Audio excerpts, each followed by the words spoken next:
जिसको गुरु मंत्र मिला है और नियम से जप करता है उसको 33 प्रकार के आध्यात्मिक फायदे होते होते और होते हैं। गुरु की महिमा तो दशरथ राजा जानते थे। दशरथ राजा का ऐसा प्रभाव कि स्वर्ग के देवताओं की मसलत में उनको सलाहकार के रूप में आमंत्रण मिल जाता था। कभी स्वर्ग के देवताओं को मदद करने के लिए सशरीर चले जाते थे और देवता उठ के खड़े हो जाते थे। ऐसे दशरथ राजा प्रभावशाली। लेकिन गुरु वशिष्ठ जी के आश्रम में जाते तो चौखट को मत्था टेकते और वहां की चरण रज सिर पे लगाते। आजकल की अंग्रेजी पढ़ाई ने लोगों की बुद्धि ऐसी नाश कर दी कि जो पढ़े लिखे हैं बाबू लोग वो आते और दबाक से राक्षस की नाई पिशाच की नाई बैठ जाते।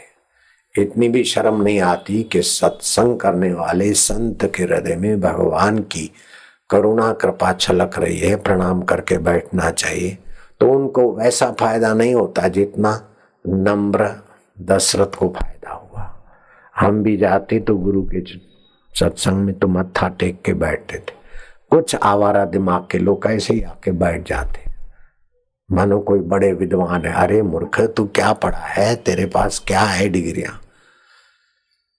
बाबा मैंने एमए किया, एमएड किया, बीएड किया, एमएड किया, फिर ये किया, वो किया, पीएचडी किया, अब मैंने डीलिट भी किया और हिंदुस्तान में सर्वोपरि विद्वान हूँ। लेकिन शांति नहीं बापूजी, मुझे कृपा करके। कितना चरणों में पढ़ा। रूप नारायण अभी जीवित है, रिटायर हो गया पदवियों से। साल में 8-10 बार आता है, मत्था टेकता है और बहुत कुछ आध्यात्मिक उन्नति कर लेता है। तेरे पास क्या डिग्रियां हैं? हिंदुस्तान में इतनी डिग्रियां किसी के पास नहीं होगी शायद जितना मेरे चेले के पास है। कई आईजी, डीआईजी और प्रधानमंत्री मेरे पास आए तो बड़े नम्र होके आते तो फायदा मिलता है।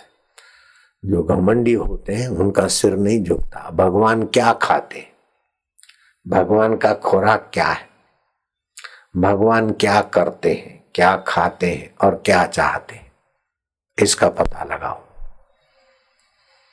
भगवान खाएंगे अहंकार। तुम्हारा अहम ही भगवान का भोज। जहां तुम्हारा अहम हुआ वहां तुमको कहीं न कहीं विघ्न बाधा और मुसीबत में ऐसा डालेंगे कि तुम्हारा अहम छू हो जाए। नहीं तो स्वयं आकर रावण के अहम को मारते और उनकी पत्नी कहती कि मैं लंकापति रावण हूं। शरीर तो पड़ा है, 20 भुजाएं और 10 शरीर सिर भी पड़े हैं। आप तो इसे गीद नोचने की बाट देख रहे हैं, सियार चबाने की बाट देख रहे हैं। कहाँ गया वो बल? जिस परमात्मा के बल से जी रहे हैं उस परमात्मा को महत्व न देकर अपनी विद्या को या अक्ल को महत्व देते। ऐसे अहंकारी जरा सा बदली हो जाते तो फफड़ने लग जाते, जरा सा कुछ होता है तो चिढ़ने लग जाते। जिनका अहंकार होता है उनको संसार का जरा सा दुख दबोच देता है, सुख लल्लू बना देता है। लेकिन जिनका अहंकार भगवान की शरण में है वो सुख को सपना, दुख को सपना, उसको जानने वाले परमात्मा को अपना मानकर दुख सुख के पायदानों पर पैर रख के अमर पद पा लेते। सत्संग की बड़ी भारी महिमा है। मंत्र जप में 4 चीजें हो तो वो कैसा भी बोंदू आदमी हो दुनिया को हिलाने वाला हो सकता है। एक तो श्रद्धा हो। ऐसा नहीं कि बाबूजी नाई आके बैठ गए मूर्ख के नाई, मैं भी कुछ हूं, ईगो से भरा हुआ। ऐसे ईगो से भरे हुए व्यक्ति को मंत्र शक्ति का महत्व पता नहीं होता। मंत्र में 4 बातें चाहिए। एक तो श्रद्धा, दूसरी तत्परता, तीसरा संयम और चौथी एकाग्रता। एकाग्रता की मैं कुंजी बताता हूं। सीधे बैठो, लंबा श्वास लो,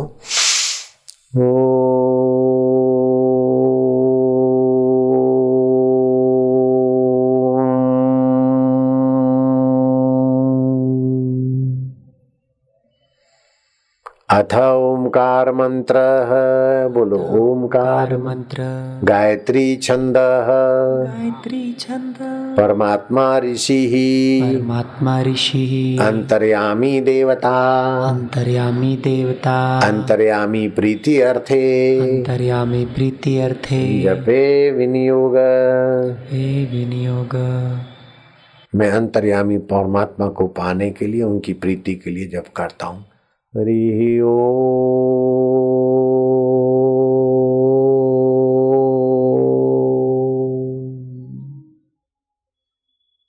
एक टक देखते जाओ, भगवान की मूर्ति हो अथवा ओमकार मंत्र हो अथवा आकाश हो अथवा तुलसी का पौधा हो, गुरु मूर्ति हो, एक टक देखते जाओ और हरि ओम।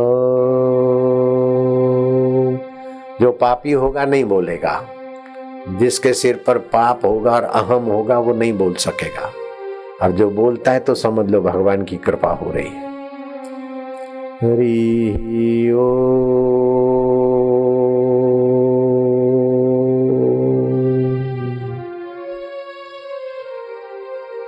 भगवान आनंद स्वरूप है, चैतन्य रूप हो, प्राणी मात्र के हितैषी हो। मैं तुम्हारा हूं, तुम मेरे हो। हरि ओम।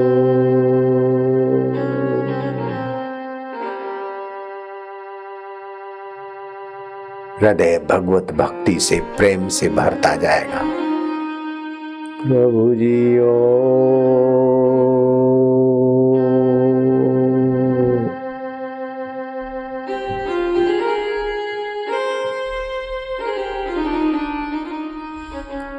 हरि ओम।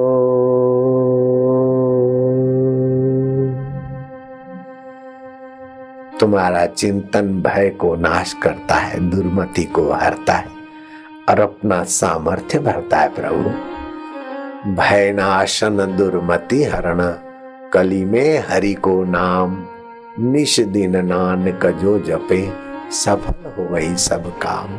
हरि ओम।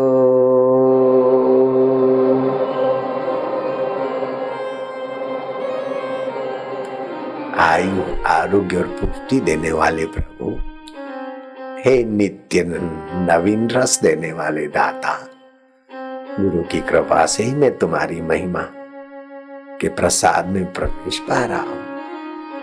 हरि ओम।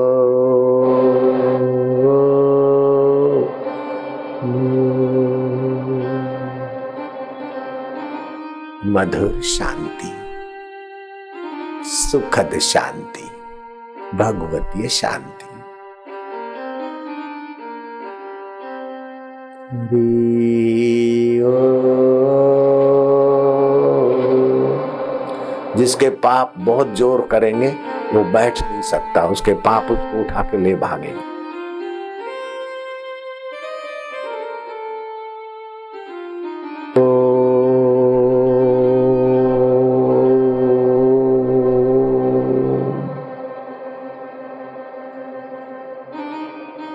जिसके पाप बहुत होंगे वो बैठ नहीं सकेगा, उसके पाप उसको भगा के ले जाएंगे। अगर बैठ जाए तो पापों को भागना पड़ेगा, बैठ नहीं सकता पापी आदमी। जो पिक्चरबाज है, बुरी नियत से देखने वाला है, वो इस जप में, इस धुन में बैठ नहीं सकेगा, उसके पाप उसको भगा के ले जाएंगे। हरि ओम।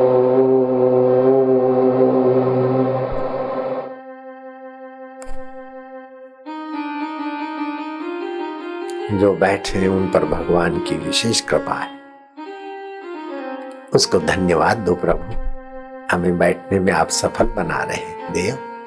हरि ओम।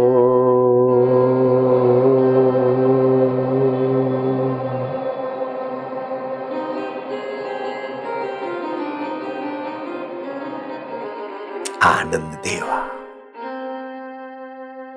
चैतन्य देवा, परमात्मा देवा, एक टक देखना, इधर उधर नहीं। 10-15 मिनट रोज करो, 40 दिन का कोर्स करो, कितना फायदा होगा मैं उसका वर्णन नहीं कर सकता। कई बुद्धि के दोष, मन के दोष, शरीर के दोष दूर होने लगे। हरि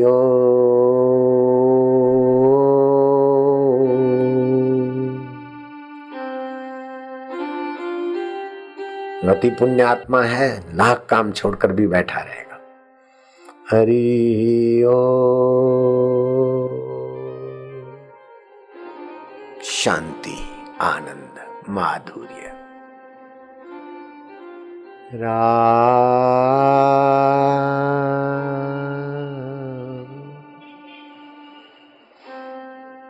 हरि हरि ओम।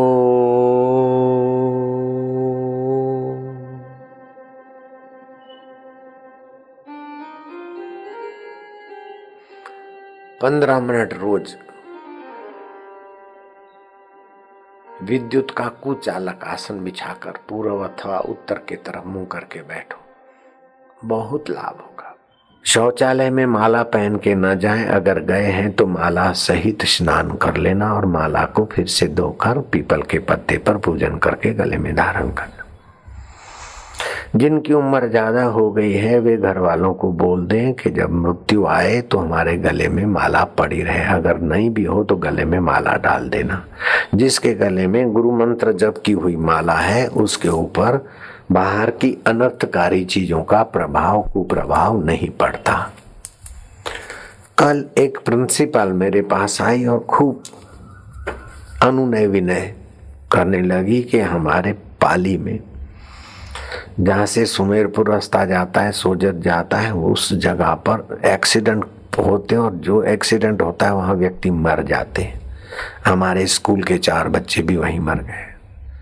तो मैंने कहा वहाँ प्रेतों का झुंड इकट्ठा हो गया है, अब प्रेतों की सदगति करने के लिए कुछ करना पड़ेगा। वापी में भी ऐसा था कि आए दिन एक्सीडेंट होते थे। मैं सत्संग करने जा रहा था तो मेरे सामने ही मैंने देखा कि एक मर्सिडीज सूरत के तरफ से आ रही थी और एक ट्रक बम्बई के तरफ से, और दोनों का टक्कर हुआ मेरे आने के कुछ मिनट पहले। और मैंने उन दोनों युवकों को देखा कि शव होके पड़े हैं, कोई चोट नहीं लगी और मरे हुए पड़े मर्सिडीज गाड़ी में, हाथ कटा नहीं, पैर कटा नहीं, मरे हुए पड़े। तो मैंने बताया कि यहाँ आए दिन एक्सीडेंट होते हैं और वो लोग मर जाते हैं। बोले हाँ। मैं क्या, ये प्रेतों का प्रभाव है।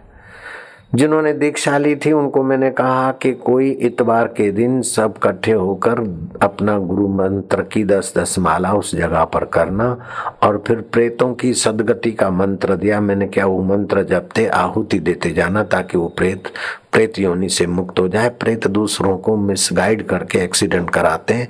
जैसे शराबी दूसरों को शराबी, जुआरी दूसरों को जुआरी बनाता है, ऐसे प्रेत अकेलापन को खटकता है तो वैसे खेल करके कईयों को प्रेत योनि में खींच लेते हैं। तो पाली में ये यज्ञ करने का मेरा संकल्प तो बना है, लेकिन समय का अभाव है। तो जो पाली वाले हों, आसपास वाले हों, ये सेवा स्वीकार करते हों तो मैं उनको गुप्त मंत्र दूंगा। प्रेत मोचिनी एकादशी के दिन वहां जप करेंगे और प्रेतों की सदगति कर देंगे ताकि वहां फिर एक्सीडेंट में लोगों की जान ना जाए। मंत्र में अद्भुत शक्ति है। परीक्षित राजा की मृत्यु हो गई सर्पदंश से। परीक्षित के पुत्र ने सर्पों से बदला लेने के लिए सर्प याग किया और कई सर्प खिंच खिंच के, जैसे पतंगिए खिंच खिंच के दिए में आ जल मरते हैं, ऐसे ही यज्ञ कुंड में आके सांप स्वाहा होते थे। जन्मेजय ने कहा और सांप तो आ रहे हैं, लेकिन जिस सांप तक्षक ने मेरे बाप की जान ली वो अभी तक क्यों नहीं आया? बोले उसको पता चल गया है तो आकर्षणी शक्ति इस मंत्र की खींच जाएगी। वो इंद्र की शरण गया है और इंद्र के सिंहासन को लपट मार के बैठा है। बोले तो ऐसा मंत्र क्यों नहीं बनाते कि इंद्र के आसन सहित वो अभागा तक्षक आकर यज्ञ कुंड में जल मरे। मंत्र बनाया गया, ओम तक्षकाय सुसह इंद्रेण मरुत्वात् स्वाहा, ओम तक्षकाय सह इंद्रेण मरुत्वात् स्वाहा। ये अभिचार मंत्र जरा गुस्से में और प्राण बल में आके जपना होता है। इंद्र के आसन को लपट मारा हुआ तक्षक जब समझ गया तो इंद्र को कहा, इंद्र ने गुरु बृहस्पति की शरण ली। बृहस्पति योग बल से वहां प्रकट हुए, जन्मेजय को बताया कि तेरा पिता मरा नहीं है। मरते तो वे अभागे हैं जो निगुरे होकर आते, निगुरे होके जाते। तेरे पिता ने तो गुरु का ज्ञान सुना था, परीक्षित राजा अमर हो गए। मरना तो शरीर का धर्म है बेटे, सांपों को क्यों बर्बाद करते। ईश्वर की सृष्टि में जो कुछ पैदा हुआ है, मच्छरों को मनुष्य सब मिटा नहीं सकते, तो सर्पों को क्यों मिटाओगे। मच्छर की मनुष्य जाति मच्छर की दुश्मन है। कई दवाइयां बनी, कई मशीनें बनी, लेकिन मच्छर नहीं मिटा धरती से, तो काहे को ये परिश्रम करता है बेटा। गुरु की बात मान ले। जन्मेजय ने गुरु का आदर किया और यज्ञ बंद करा दिया। कहने का मतलब है मंत्र में शक्ति है।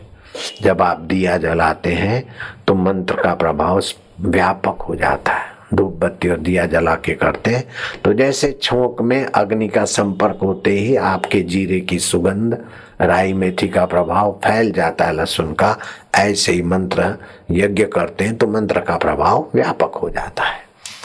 तो आप तुलसी के पौधे के आगे जप करते तो 10 गुना जप होता। गुरु जहाँ बैठे हैं जप ध्यान किया है, गुरु के साधना स्थली पर जप करते तो 100 गुना फल हो जाता है। ऐसे सोमवती अमावस्या आएगी, रात को संकल्प कर लेना कि कल महाकमाई का दिन है। जिन्होंने सारस्वती मंत्र लिया है वे सारस्वती मंत्र की मालाएं करेंगे और उपवास करेंगे। दूध पर रहें, सुबह शाम दूध, दोपहर को फल। मंत्र शक्ति ऐसा चमत्कार करेगी कि वो भैंस चराने वाले की शक्ति खुली तो आपकी शक्ति क्यों नहीं खुलेगी। मंत्र जाप करना, सारस्वती मंत्र वाले बेटे सारस्वती मंत्र में लगे रहना। 120 मालाएं तो कम से कम अपने अपने गुरु मंत्र की सभी लोग करें। मौन रहें, ईश्वर की ओर पुस्तक पढ़ें, जीवन विकास पुस्तक पढ़ें, मंगलमय जीवन मृत्यु पुस्तक पढ़ें, दिव्य प्रेरणा पुस्तक पढ़ें और कमरे में बैठे रहें। नाचे कूदे हंसे रोए लेकिन भगवान के लिए। सूर्य ग्रहण चंद्र ग्रहण में जो फल होता है, चंद्र ग्रहण में 1,00,000 गुना तो इस सोमवती अमावस्या में 10 लाख गुना फल भी संयमी व्यक्ति को होता है। 4 तिथियां वर्ष में कभी कभार कभी भाग्य से आती है। सोमवती अमावस्या, रविवार की सप्तमी, मंगलवार की चतुर्थी, बुधवार की अष्टमी मिल जाए तो करोड़ काम छोड़कर मंत्र सिद्धि में लग जाना। अगर रोजी रोटी की तकलीफ है तो वो रोजी रोटी वाला जब करोगे अच्छी तरह से प्रमोशन हो जाएगा। 25,000 की नौकरी, MBA पढ़ा राजू भदौरिया की नौकरी खतरे में। मंत्र लिया, अनुष्ठान किया, अभी 42 लाख रुपया मिलता उसको वार्षिक। 3.5 लाख रुपये महीने के हो गए। 25,000 की नौकरी, 3.5 लाख। राजू भदौरिया कलकत्ता में बीमा कंपनी का मैनेजर बन गया। वो लड़का 3 डिस्ट्रिक्ट का हेड बन गया। अभी हम कलकत्ता गए थे 11 तारीख को अगले महीने की। आया था, दर्शन किया, मिला, दक्षिणा बक्षिणा रखता। तो कंगले कंगले लोग भी अमीर हो सकते, मंत्र में बीमार लोग स्वस्थ हो सकते, अशांत लोग शांति पा सकते, बिछड़े हुए मिल सकते और मिले हुए अनासक्त भाव से परमात्मा में सम रह सकते। मंत्र में बड़ी शक्ति है। मंत्र जाप मम दृढ़ विश्वासा, पंचम भक्ति वेद प्रकाशा।